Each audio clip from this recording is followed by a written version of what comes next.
ఎందుకంటే రాయలసీమను కనుక ఇప్పుడు మనం ఇంకొకసారి వైసీపీని తెచ్చుకున్నారా మీరు మర్చిపోండి.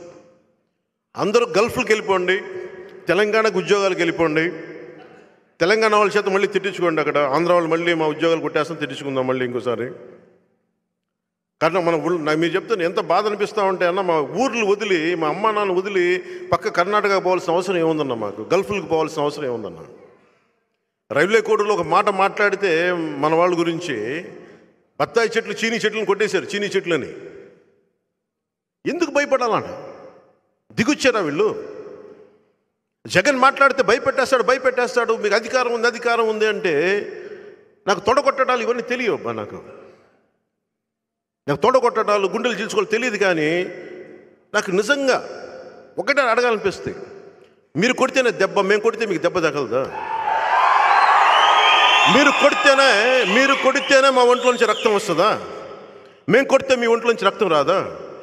మీరు కొడితేనే ఎముకలు ఇరుగుతాయా? మేము కొడితే ఎముకలు, కాళ్ళు, కీళ్ళు ఇరగవా? మీకు ఇరుగుతుంది.